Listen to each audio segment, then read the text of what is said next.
Yang kemarin itu kita melewati malam Nuzulul Quran hari Sabtu ya sebenarnya. Nah, izinkan malam ini saya menyinggung satu topik yang itu dijelaskan dengan sangat gamblang oleh guru kita dalam kitab Fathul Syukur mengenai muraqabah. Huruf mim dalam bulan Ramadan dimaknai atau diinterpretasi oleh guru kita sebagai muraqabah. Muraqabah ini wabil khusus untuk kita para eh, penjalan ya dalam thariqah ini, para pesuluk, para pencari jalan menuju Allah, jalan-jalan yang khusus. Muraqabah ini adalah satu keadaan atau satu kondisi atau satu apa ya, bisa dibilang ajaran begitu yang sangat sangat penting gitu ya. Karena ini yang membedakan mereka yang menempuh jalur khusus di Toriko dengan hamba-hamba Allah lain yang menempuh jalur-jalur umum yang penuh sesak, kata Abah, karena banyak hambatan, karena macet gitu ya. Muraqabah ini di dalam kitab Fadhil Syukur secara sederhana dijelaskan oleh pengarsa Abah sebagai keadaan di mana seorang hamba senantiasa melihat Allah dengan hatinya, atau keadaan di mana seorang hamba senantiasa itu merasa diawasi oleh Allah. Dan muraqabah ini dikaitkan dengan satu makom dalam apa ya, diri seorang hamba yang disebut dengan ihsan. Nah, ihsan itu sendiri dalam sebuah hadis yang cukup terkenal dijelaskan adalah keadaan di mana kita beribadah begitu khusyuknya, begitu sungguh-sungguhnya, seolah-olah kita melihat Allah. Dan kalau kita tidak melihat Allah, maka kita harus tahu, kita merasa bahwa Allah sedang mengawasi kita. Di dalam Al-Quran ada sejumlah ayat yang menjelaskan secara langsung eh, dimensi muraqabah ini, yang menyangkut baik sikap dari seorang hamba kepada Allah, juga eh, tindakan Allah ya sebaliknya. Misalkan dalam surat Al-Ahzab ayat 52 yang dikutip oleh guru kita dalam surat kitab Fathul Syukur, Allah menegaskan bahwa dan Allah adalah senantiasa mengawasi segala sesuatu. Artinya mengawasi eh, segala sesuatu yang Allah ciptakan adalah suatu tindakan yang Allah lakukan terus-menerus ya. Kemudian juga yang lebih detail di surat At-Taghabun ayat 4, di mana Allah mengatakan, Dia mengetahui apa yang ada di langit dan di bumi, dan mengetahui apa yang kamu rahasiakan dan yang kamu nyatakan. Dan Allah mengetahui segala isi hati. Di dalam surat Taghabun ini, tindakan atau pengetahuan Allah, pengawasan Allah terhadap segala sesuatu dijelaskan secara lebih lebih tajam ya, dari mengetahui apa yang ada di langit dan di bumi. Apa yang kita nyatakan, baik secara verbal maupun secara tindakan, kita ekspresikan, dan apa yang kita sembunyikan, kita rahasiakan, baik secara tindakan atau secara verbal. Baik, berarti rahasia ini ada di dalam hati dan pikiran kita ya. Dan di surat ini ditegaskan bahwa Allah mengetahui segala isi hati. Juga di surat Al-Mulk, nah di surat Al-Mulk ini ada korelasi antara sikap batin seorang hamba dan eh, pengawasan Allah itu sendiri. Di surat Al-Mulk ayat 8 hingga 12 disampaikan bahwa sesungguhnya orang-orang yang takut kepada Tuhannya yang tidak terlihat oleh mereka, mereka memperoleh ampunan dan pahala yang besar. Dan rahasiakanlah perkataanmu atau nyatakanlah Sungguh dia maha mengetahui segala isi hati. Apakah pantas Allah yang menciptakan tidak mengetahui? Dia maha halus dan maha mengetahui. Nah, di surat Al-Mulk ini ada tindakan korelasi yang timbal balik antara golongan-golongan hamba, orang-orang yang takut kepada Allah, yang tidak terlihat secara zohir ya, secara fisik. Jadi ini ayat ini menjelaskan dua hal yang sedang dialami seorang hamba ya, atau kondisi hamba-hamba tertentu, yaitu takut kepada Allah, tapi tidak melihat Allah pada saat yang sama. Dan mereka ini mendapat ampunan dan pahala yang besar. Ini artinya yang bekerja ini bukan mata fisik, bukan mata zohir ya, melihat dalam arti fisik, tetapi ada perasaan, ada hati ya. Dan ini diwakili dengan perasaan takut itu. Dan juga di baris berikutnya, ayat 9, dan 10. Apakah kita merahasiakan atau mengungkapkan perkataan kita? Sungguh Allah mengetahui segala isi hati kita. Jadi Allah mengetahui hati kita, terlepas dari itu kita nyatakan, kita keluarkan, kita bunyikan, ataupun kita simpan dalam hati saja. Nah, bagi kita di Toriko ini, saya kira informasi ini bukan hal yang baru, karena kita diajarkan dan ditanam zikir kofi ya. Zikir kofi itu mengasumsikan bahwa kita sadar betul bahwa apa yang kita sampaikan dalam hati, yang tidak disampaikan dalam mulut, dan tidak ada yang tahu, itu hanya Allah saja yang tahu dengan kita ya. Nah, ini adalah dasar-dasar atau fondasi dari sikap murokobah itu tadi. Nah, murokobah ini dijelaskan oleh pengarang Abah sebagai pangkal dari segala kebaikan dari seorang hamba. Karena dengan murokobah itu artinya tindakan seseorang, amaliyah seorang hamba, dalam hal ini terutama ibadah, ya, itu diikatkan dengan kesadaran akan kehadiran Allah, akan pengawasan Allah. Jadi istilahnya itu keadaan di mana kita seolah-olah melihat Allah. Nah, kalau kita melihat itu kan artinya kita sadar ya, Allah ada di depan kita, di samping kita, di belakang kita, di mana saja. Dan ini sama dengan sebagaimana disampaikan di ayat yang lain di mana Allah mengatakan, kemana saja wajah kamu hadapkan, disitulah ada wajah Allah.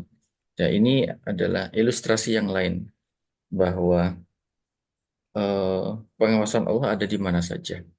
Jadi tinggal apakah kita merasa atau tidak, kita sadar atau tidak, kita peka atau tidak dengan pengawasan itu. Dan kepekaan ini sangat penting ya, karena kepekaan ini menentukan makom atau derajat dari tindakan dan amaliyah kita. Kalau kita tidak merasa atau hati kita bebal, maka ibadah apapun, selama apapun, maka hanya nyangkut aja di tempat yang kita lakukan ya. Seperti kalau gambaran pengarsa Abah itu ya, sholatnya orang-orang yang belum ditalakin itu ya sampai sajadah aja. Termasuk kiblatnya orang-orang ditalakin itu ya Ka'bah aja. Ya, jadi kiblat fisik, tapi kiblat hati itu tidak ada. Nah, itu yang berbeda dengan kita, di mana kita ini memiliki dua kiblat. Ya, dalam doa Rizal Ghaib itu, Rasulullah adalah pemimpin imaman makan ya, pemimpin imam dua kiblat, kiblat fisik dan kiblat hati. Makanya Abah mengajarkan kita sholat di mana saja, dalam perjalanan menghadap kemana saja, ketika kita fokus ke hati kita, sesungguhnya itu merujuk kepada kiblatnya, karena kiblat itu adalah tindakan fokus, tindakan merasa. Sementara yang fisik itu hanya membantu aja, ya. Kita menghadap kiblat fisik itu, yang kata pengesabah hanya batu gitu ya. Tidak ada yang lain, kita tidak menyembah batu. Itu hanya membantu kita mengarahkan. Kalau bantuannya itu tidak diiringi dengan hati yang ingat, ya, ya sama aja, percuma ya. Artinya bantuan itu sia-sia. Sehingga yang paling penting adalah bagaimana hatinya ini tertarik, hatinya juga fokus kepada kiblat. Nah, inilah pentingnya muraqabah ya, di mana kita senantiasa dilatih terus-menerus bahwa satu, Allah selalu mengawasi kita. Kedua, Allah selalu ada di sekitar kita. Dan ketiga, ibadah kita, tindakan kita itu terarah kepada Allah itu ya. Ini yang kita ekspresikan ya dalam doa apa sebelum zikir itu ya, ilahi anta maksudi wariduka matlubi atini mahabbataka wa marifataka. Itu doa muraqabah sesungguhnya. Doa di mana kita bukan hanya minta ikhlak Allah saja, tapi doa di mana yang mengikat pikiran dan hati kita bahwa apa yang kita lakukan itu fokus pada Allah saja sebenarnya. Nah, doa niat saja itu tidak cukup ya, tapi sangat penting. Elemen lain yang sangat penting untuk membantu kesadaran muraqabah ini tentu saja adalah zikir ya. Kita dilatih melaksanakan mengamalkan zikir setiap sholat fardu dengan zikir jahar yang keras bahkan dengan gerakan, artinya tubuh kita juga, suara kita juga, mulut kita, wajah kita itu dilatih untuk merasakan kehadiran Allah. Kemudian ada zikir kofi yang ini meskipun secara praktek lebih mudah ya, kan zikir kofi itu nggak butuh apa-apa ya, dan tidak harus wudhu. Misalkan kita dalam kondisi junub di mana saja, tidak sedang sholat, zikir kofi ini tetap harus dilaksanakan atau tetap perlu dilaksanakan. Nah, pada kenyataannya zikir kofi ini lebih mudah, apa lebih susah ya, karena tindakan hati, karena kita suka lupa, terus ketika kita sedang aktif apa gitu, sudah pikiran kita kemana, hatinya lupa lagi gitu. Nah, ini trikinya ya, zikir hati itu. Tetapi kalau kita dawam, kita latih terus-menerus, maka hati itu akan menjadi terlatih dan sensitif. Dan tindakan atau kondisi mengingat atau melihat Allah itu sesungguhnya dijelaskan oleh Pangkas Saaba itu bukan kesadaran apa bukan tindakan melihat secara fisik ya dari seperti saya lihat, tapi tindakan hati. Jadi ketika kita merasa atau menganggap merasa kita sedang melihat Allah, itu yang sedang melihat adalah hati kita. Ada merasakan dengan hati keberadaan eh, keberadaan Allah. Nah, ini sangat penting karena dengan hati yang sadar itu artinya hati kita tidak bekerja sendiri gitu ya. Artinya hati kita tersambung, terikat, terkoneksi dengan Allah lewat guru mursyid ya, lewat ingatan, lewat amaliyah yang kita jalankan. Eh, dan dengan cara keterikatan inilah eh, hati kita itu menjadi lebih peka, lebih sensitif sehingga bisa lebih peka membaca cara-cara Allah mengatur hidup kita di sekitar kita ya, dari hal-hal yang tidak kita lihat secara fisik dan hal yang tidak kita dengar, kita rasakan secara fisik. Tapi hati ini menuntun apa yang sekitar kita ini adalah rangkaian skenario dari yang Allah berikan kepada kita dan orang-orang di sekitar sekitar kita ya. Kalau hati kita bebal, maka kita tidak melihatnya.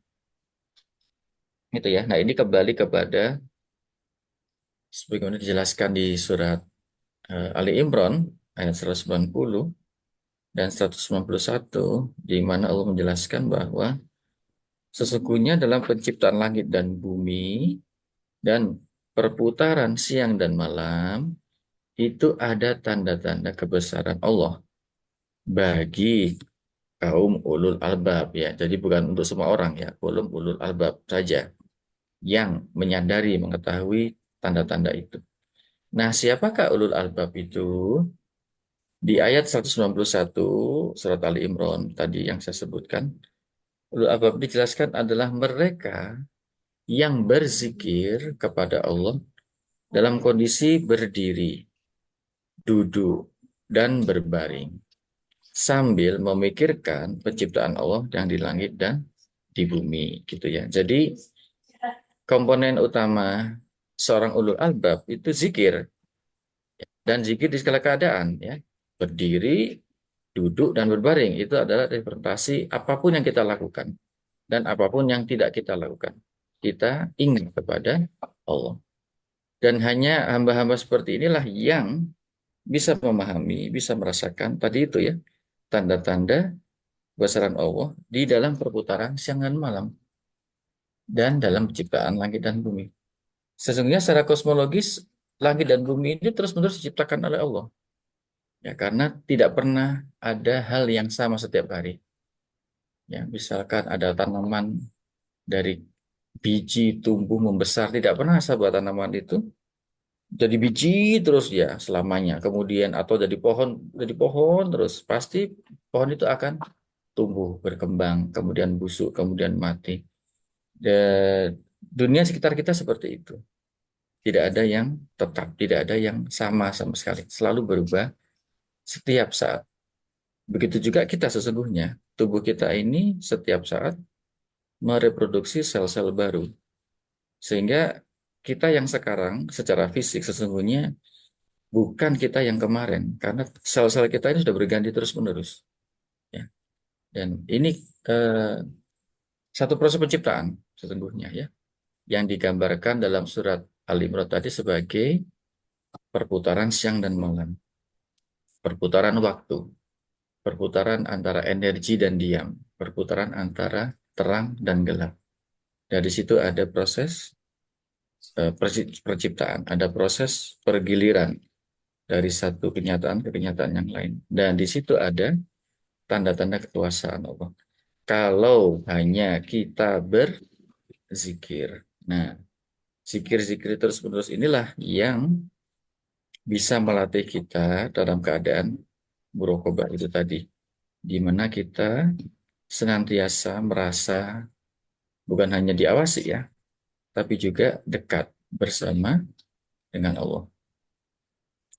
Dan di dalam Thariqah ini, kita difasilitasi banyak sekali ya untuk membangun muraqabah dan ihsan ini. Misalkan, salah satu instrumen yang paling sederhana itu ada Robitoh ya. Robitoh itu adalah satu mekanisme atau satu amalia kita mengingat guru, menyebut guru, kemudian berkirim Al-Fatihah. Ketika kita mengamalkan amalia guru juga, sehingga kita sedang berobito, karena kita ingat Abah. Kita sholat, kita wudhu, kita zikir, yang kita ingat pertama kali pasti Abah. Karena kita berhikmat. Di mana ini juga, ya kan, niatan pertama kali kan berhikmat. Lewat Abah dulu. Nah, ini adalah sarana menuju muraqabah itu tadi. Karena kalau tidak lewat guru, kita yang kotor ini sulit mengingat Allah ya. Maka keberadaan guru adalah jangkar bagi kita atau media bagi kita untuk bermuraqabah itu. Kemudian ada amalia-amalia lain seperti doa Rizal Gaib, ya doa istighosah. Semuanya ini atau juga selawat Bani Hasim adalah instrumen-instrumen kita untuk selalu menetapkan hati kita dalam kondisi teringat ya, merasakan kehadiran Allah. Dan sebentar ya. Ini Imam Junaidi menjelaskan bahwa apabila seorang ikhwan, seorang hamba itu telah ada dalam keadaan muraqabah yang sejati, maka dia tidak ingin kehilangan perasaan diawasi ini. Dia tidak ingin kehilangan perasaan bersama Allah itu. Dan itu menjadi sesuatu yang paling berharga, paling mewah gitu ya. Jadi apa yang paling kita ditakutkan kehilangan adalah kesadaran akan diawasi Allah itu. Karena itu yang paling berharga sesungguhnya. Karena itulah kata pengasabah pangkal dari segala kebaikan. Kalau perasaan muraqabah ini berkurang, menipis, nah ini sudah alarm berarti bahaya, berarti hati kita sedang kotor, sedang goflah gitu ya. Kita keperasaan atau kesadaran diawasi itu berkurang. Tapi kalau hati kita terlatih terus, bersih, maka dia akan ingat terus. Dan ini yang menciptakan rasa sesungguhnya ya, eh, rasa tenang, di samping rasa takut tadi ya, yang disebutkan di surat Al-Taghabun itu, dan berbagai macam kedekatan ya. Dan ini juga disampaikan atau diwakilkan dalam doa yang tadi kita sebut ya, doa sebelum apa? Zikir itu ya. Nah, tini ma'aka abada itu sebenarnya doa itu agar kita nempel terus, kita terbuka terus, kita terhubung terus kepada Allah gitu ya. Semoga Allah memberkahi semuanya segalanya selamanya bi barokah pakaromah pangasa abaus al-fatihah. A'udzubillahi minasyaitonirrajim. Bismillahirrahmanirrahim. Alhamdulillahirabbil alamin arrahmanirrahim maliki yaumiddin. Iyyaka na'budu wa iyyaka nasta'in. Ihdinas siratal mustaqim. Siratal ladzina an'amta 'alaihim ghairil maghdubi 'alaihim waladdallin. Amin. Kurang lebihnya mohon maaf. Wassalamualaikum warahmatullahi wabarakatuh.